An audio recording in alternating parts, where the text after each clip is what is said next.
Hey, I'm Ron Drotos from KeyboardImprov.com, and welcome to day 9 of my 31-day Jazz Piano for Beginners Workout Challenge. And the thing with jazz is that we've gotten to the point where we can play fluently, right? We're playing, even if it's just that one note, right? We're really there. And we're playing it at a very high level, actually, because you're listening, you're in tune, we're sort of bouncing around off the basic rhythm. We've learned how to keep our left hand going with whatever rhythms we can do. That's fine, even if just holding down a note and playing. We're really playing. That's so important, especially at the beginning phase. The temptation is to always have something harder every day, right? It comes from 20 years of piano lessons or whatever when we were kids, and that's great. You know, the teacher knows that, okay, in order to play Chopin we have to get a little more incrementally more complex all the time, but that can really work against us because we rarely, some teachers do this, right? Some great teachers will do this too. They'll let you play at the same level as well, but in addition to improving all the time in terms of complexity, we need to play a lot at the same level. Like for every 15 minutes we're working on something hard, we need to play for 15, 30, or 45 minutes the easy stuff. That's how we get fluent. And I think we're finding that out. So the temptation is like, okay, we know 2 5-1s, let's add another chord. We're not going to do that every time. We're going for fluency. I think we're going to add another chord today, the 6th chord. We're also going to maybe explore some other chord progressions in the key of C. And then we're going to move laterally right away. We're not going to get fancier right away because then we hit plateaus that we don't want to hit in terms of fluency right at this point. We're going to move laterally. We're going to start playing in G. We're going to start playing in F. And using what we can do in a broad way. And by doing that, we'll get better at the rhythms. We'll get better at everything.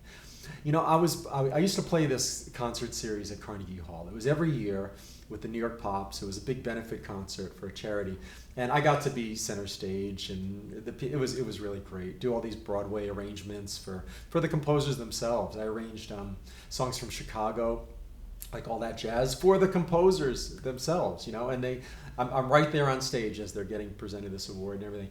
But I looked around the stage the first time I was there. I think I did it like 4 or 5 times. The first time I was there, I looked around stage at rehearsal, and I realized that out of the whole orchestra, and I was right next to the jazz legendary guitarist Bucky Pizzarelli, we're talking, right? Bucky was great, he loved it. But I was looking around at the orchestra, and there was a lot of jazz musicians there too. And I'd say about 50% weren't really happy, I have to admit. 50% loved it. Hey, I'm at Carnegie Hall, I'm playing, I'm making a living, I'm playing great music. The other half just felt like the pressure or just doing it, they were burnt out or whatever. So the important thing is that we stay fresh and engaged and loving every moment. That is so much more important than always going for complexity. So I'm glad you're on board with this, because this is how I learned, and everybody else I know who is loving it.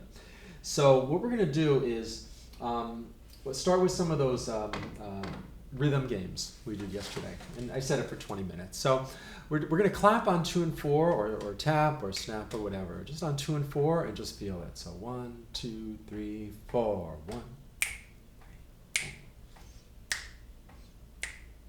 I'll keep a bass line going so we can do this. 1, 2, 3, 4. 1, 2.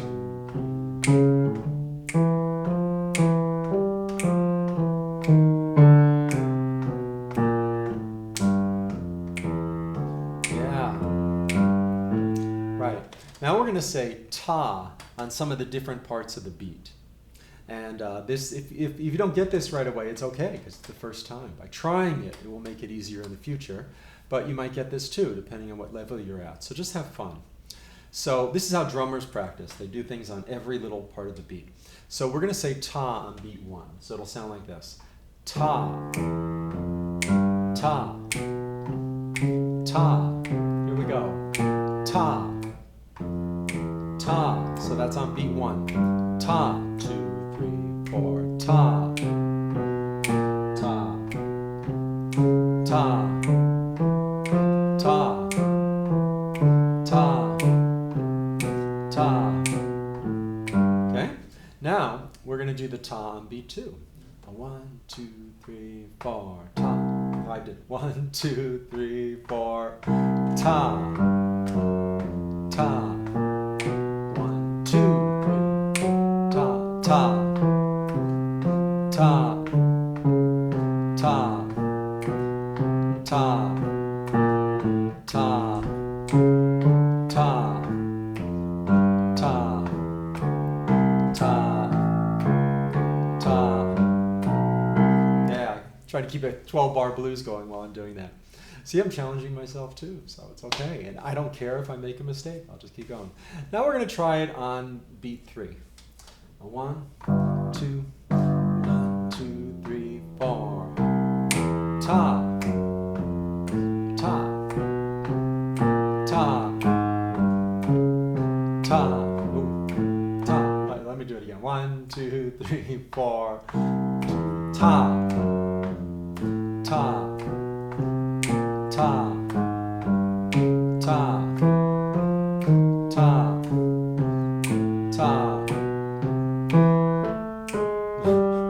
ta, 1, 2, ta, ta. Yeah, okay. Now, luckily you don't have to do the walking bass line too. You could just do ta and beats. Now we're gonna do it on beat 4. So it'll be 1, 2, 3, ta. Okay, 1, 2, ready, go. Ta, ta, ta, ta, ta, ta, ta,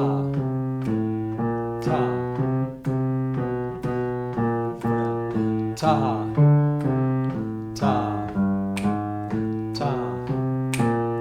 ta, ta, boom. Excellent, excellent. Let's just do one more baby step. We're going to do it on the and of 1. So it'll be like 1, 2, 3, 4, ta, right before the snap. 1, ta, 1 and 2. Okay? Go a little slower. 1, 2, ready, go. Ta, ta, ta, ta, ta.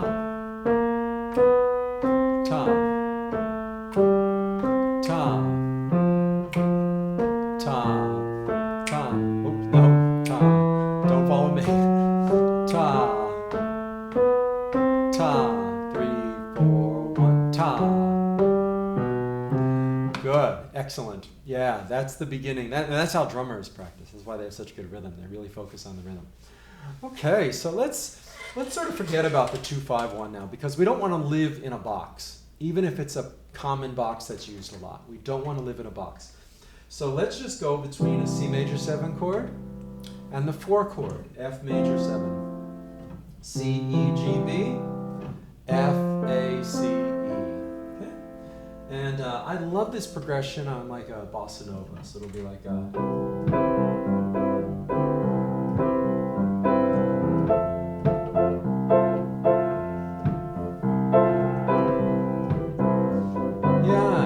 For Bossa Novas, I think rather than trying to identify an exact rhythm pattern that you do all the time, that's more like for rock and stuff like that, you know, where, and even with that, it's not as common as we tend to think these days. The classic rockers didn't always play the same pattern all the time.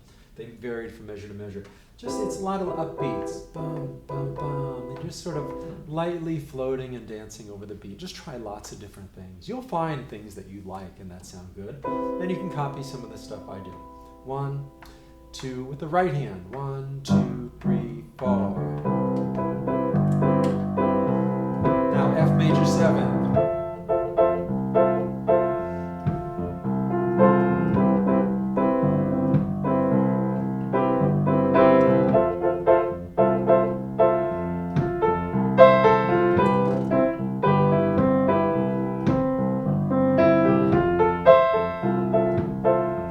Break up the chords a little like that.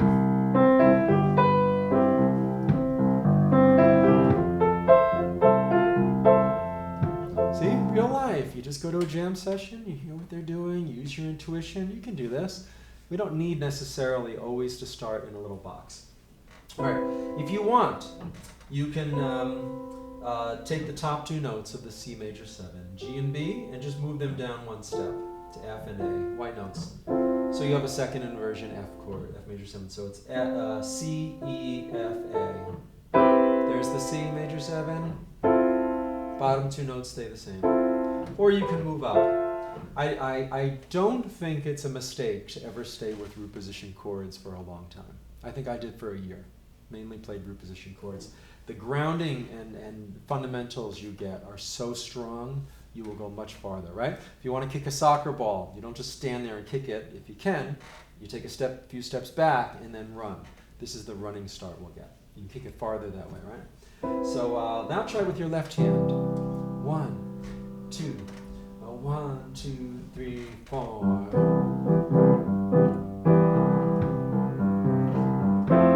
You can even just hold the chord down and let me be the bass player and drummer.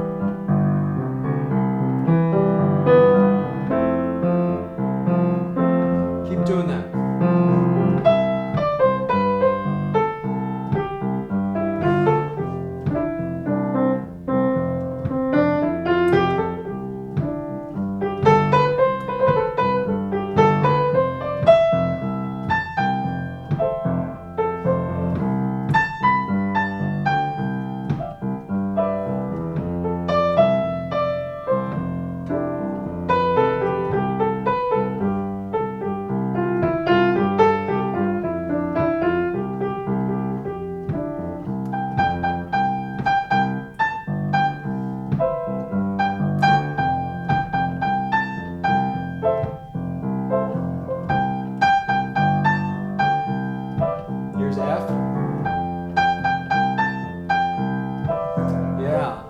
Repeating two chords like that, it was very common, in some of the jazz fusion, Pat Metheny, some of that.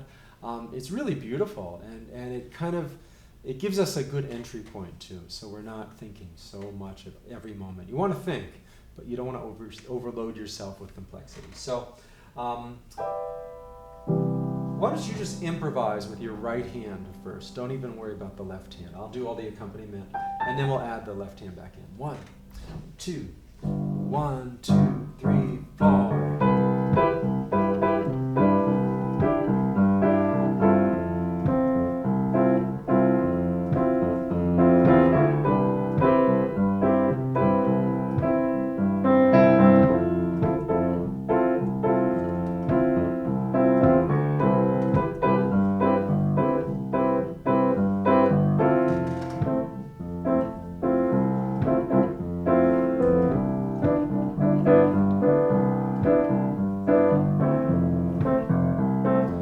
Trade fours. I'll go first. Your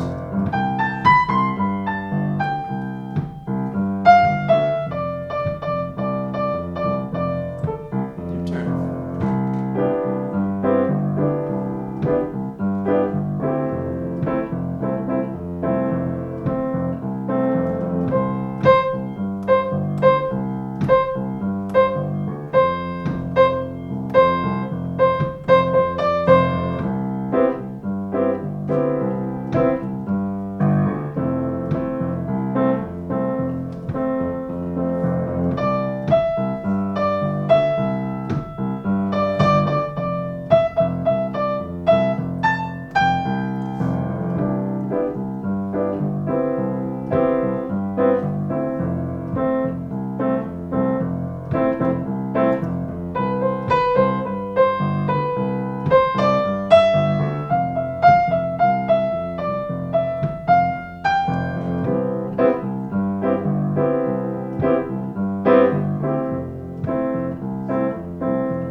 Let's add our left hand, and you can just hold down the chords if you want, or you can try some different rhythms. Either way, just have fun and do what you can do pretty easily and just jam along. 1, and you're gonna play the right hand. I'll just accompany. 1, 2, 1, 2, 3, 4.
Yeah, so it's so easy to get up and running. This is great. Now, just to let you know, there's no a lot of times people think I have to memorize like every little thing and that's a rule. Like going from the 1 to the 4 chord sounds really nice, but it could have been other chords. I could have gone from the 1 to the 2. Let's try that. We'll do C major 7 to D minor 7, 2 measures each. And you can solo and play these chords. 1, 2, 1, 2, 3, 4. Now D minor 7.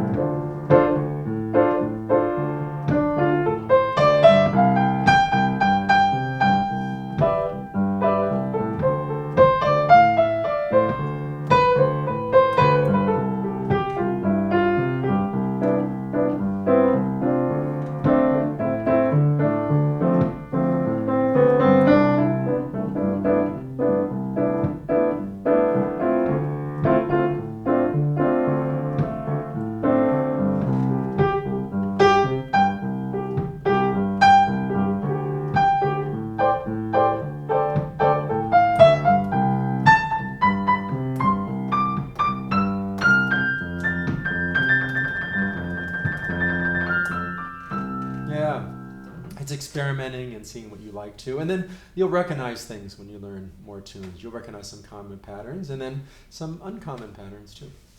All right, let's go back to our 1, 2, 5, 1. And we really worked on this yesterday. We have the 1 chord, which is C major 7. The 2 is D minor 7.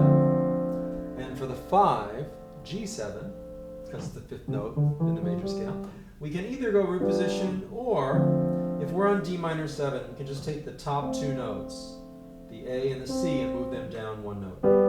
So we have an inversion. We have D, F, G, B. Just for smooth voice leading and keep our hand in the same spot. But if you have to think about that, if you haven't done that before, go to the root position, definitely.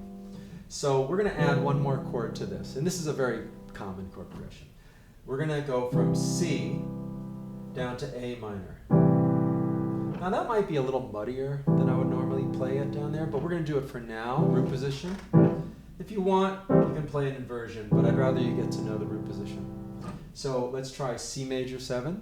And now just go down 2 to A minor 7. Back to D minor 7. And now G7, either in root position or the inversion.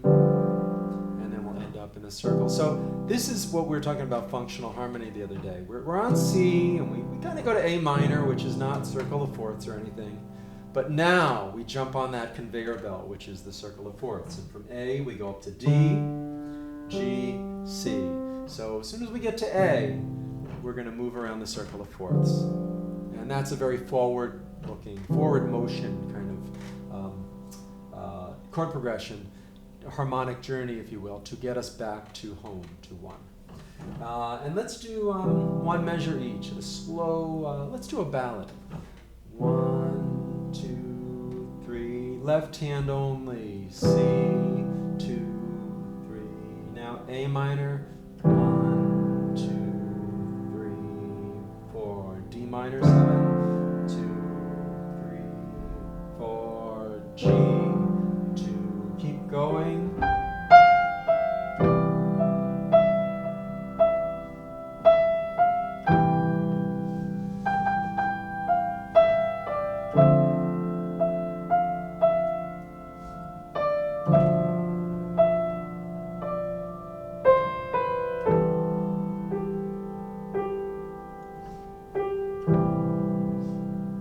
See, 1 note.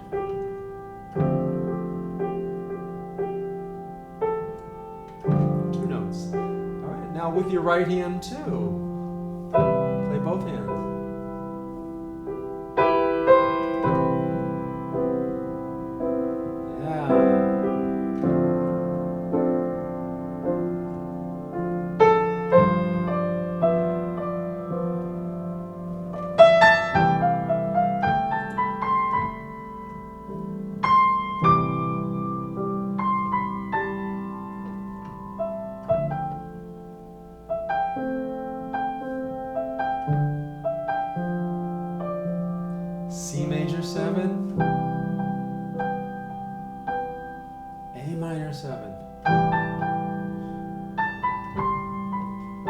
minor 7th,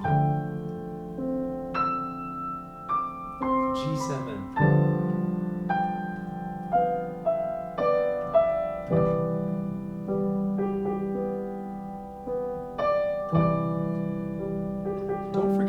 don't hesitate to repeat things. It sounds great, right?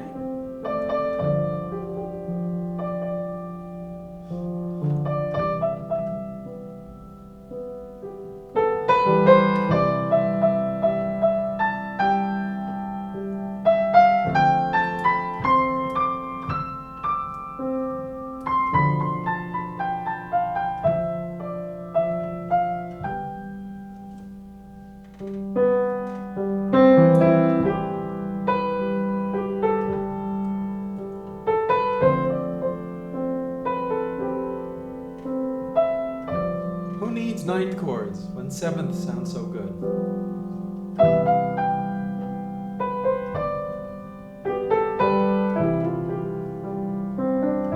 Right? Improvise?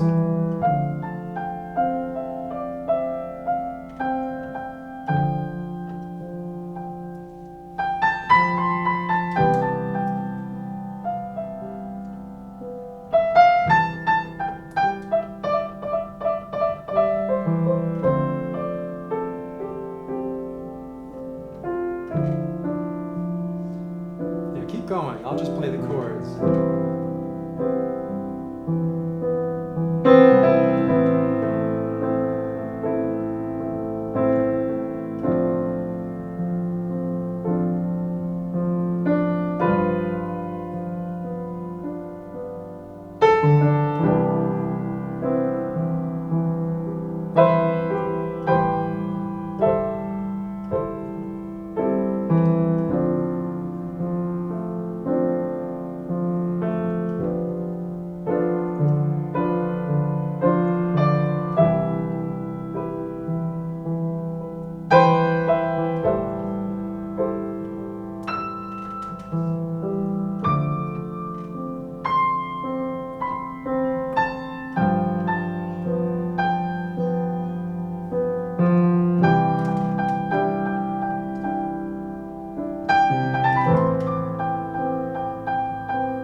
Here we go. You know, music doesn't get any better than that, and it's only day 8, 9. I lost track. Anyway, thanks for being here, and yes, this is the beginning.